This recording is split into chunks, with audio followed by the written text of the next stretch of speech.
Rob G back on the T-28B. I went ahead and pulled the skin off the bottom on this side, and you can see some of the trash that was up in the belly. Years of accumulation. The up in the nose gear well, there was a ½ inch of goo that I had to stick my hand down in to get to the nuts to take a big doubler off.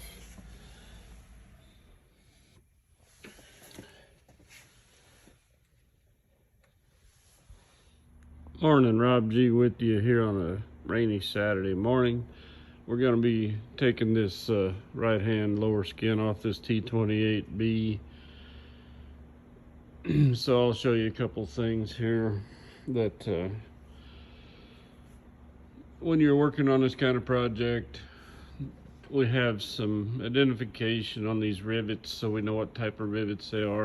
I already looked up in the structural repair manual. This skin is 25 thousandths thick, 2024 T3 material. Over here we have some rivets I'm going to be taking out. And we've got two different types of rivets here. This rivet here has a dimple in the middle of the head. That's a 2117 rivet. It's 2117 alloy. It's an AD is the designation on the part number for that rivet. AD means 2117. That rivet, they call it a field rivet. When you take it out of the package out here in the field, you just shoot it. This rivet up here, which is a larger diameter, a 3/16 shank, it has, I scraped the paint off here. You can see it's got a little dash on it. This had a dash on both sides of the head. That's a double D rivet. Got two dashes on the head. That means it's 2024 material. Those rivets are what we call icebox rivets. Those have to be heat treated right before you shoot them. You heat treat them in an oven to 900 and some degrees. I'd have to look it up, 920 or whatever, plus or minus 10 either way. And anyhow, you heat the rivets in an oven and you drop them in the cold water to quench them, and immediately you shoot them. Within 10 minutes after you quench them, they get too hard. They start hardening up, too hard to shoot them. And so you have to put them on dry ice. You can retard the age hardening for about 2 weeks in a freezer or dry ice, and then you have to reheat treat them again if they get too hard. But if you just take them out of the oven, like I said, the book says within 10 minutes this rivet starts getting too hard to shoot it. If you do, you're gonna crack the shop head where you're bucking it with a bucking bar. And anyhow, the larger rivets in here are all icebox rivets, and when I put them back in, that's the same thing I'll put in. Modern airplanes, they've got a couple of different variations that they say replaces that, but I found that they're harder to shoot than these icebox rivets are after you heat treat them. So I'd rather just put them back the way the factory did it. So these double D rivets, icebox rivets, will be getting put back in there when I redo it. But all the rivets that have this dimple in the head, those you just take out of the bag and shoot them.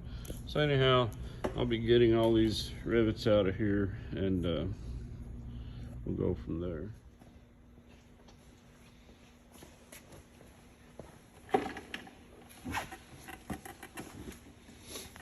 So I got my Supom drill.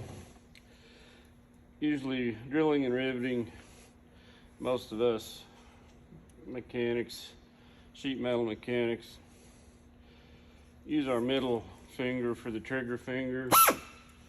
Your index finger helps you line up on the target, and it balances better in your hand that way.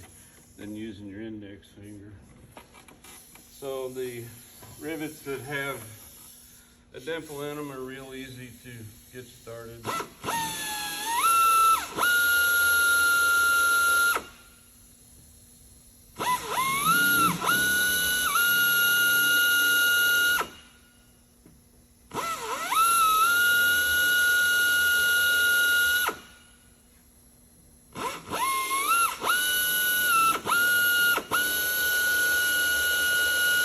I drill into them with an undersized drill bit to begin with to help.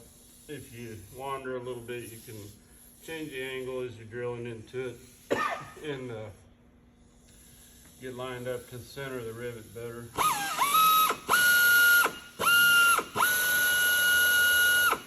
Now when I'm drilling out flush rivets, I usually don't do this. I usually don't bother with a much smaller bit. I just drill into them and pop the heads out. But on these round head rivets, this is how I do it. So I don't damage the hole in the skins or the structure.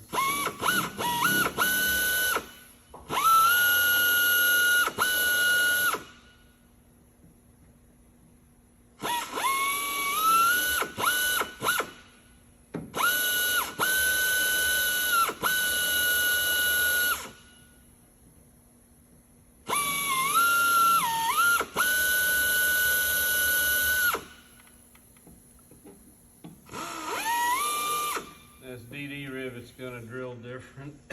It's a lot harder material.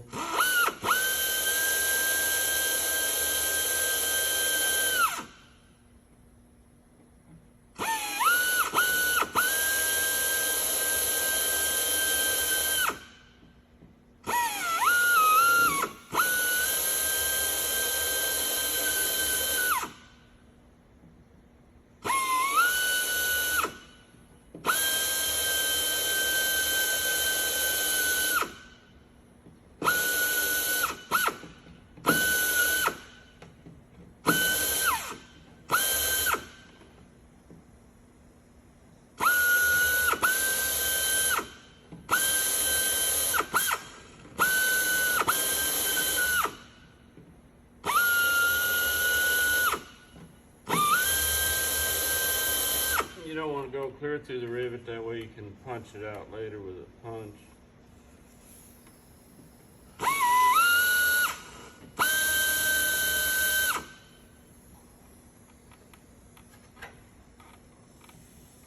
Grease.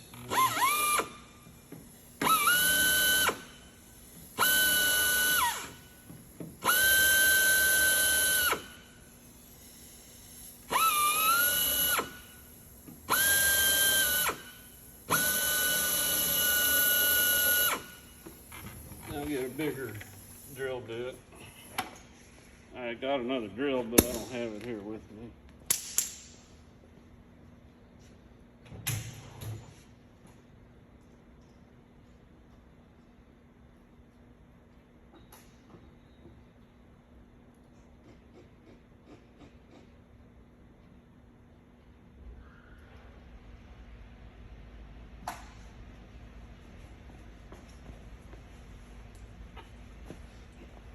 So this bit is a couple of thousandths smaller than the size you use for the actual rivet hole.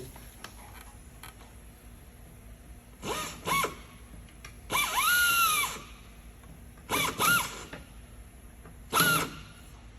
one came off.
Then just take a chisel and pop the heads off.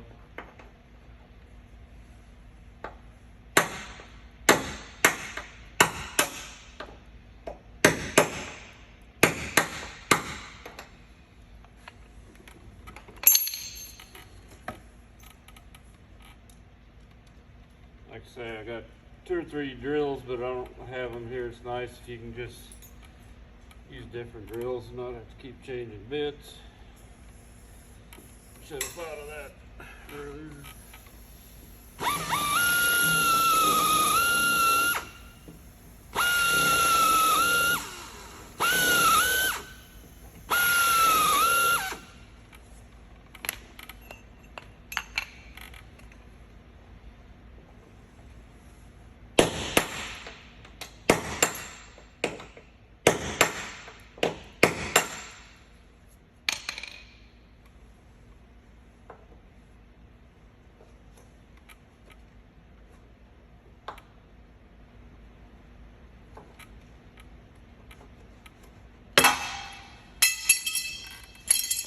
So there you have the first layer off. Got a lot of old exhaust residue, oil. Don't really see any corrosion. Got a nice oblong hole here from a previous somebody working on it. So I'll probably make a new one of these so I don't have that nasty hole. So I've got 2 layers of skin here. This skin is tucked up under this skin up to about where the screw is, and I've got just some filler material they put in here. I'll drill these rivets a little more and get those off. And then these up here, I've drilled a smaller size into them than the rivet hole, and I can take a punch and knock those back. This is a big heavy channel here. These are lightweight formers, so you don't want to punch those back, but I got to punch these back because this skin is actually up into here, and these rivets are also to this skin, so these have to be, the hole's got to be completely open so I can pull the skin out from between here. And I might have to take a few other rivets out if it's too tight to get it down, but you can get pretty good leverage on it once you take these out. I might have to take this one out too, who knows, we'll see. I got about a 3/4 of an inch. This skin is probably a 1/2 inch or more from that hole, so that will probably have to come out too. But anyhow, we'll keep working at it here.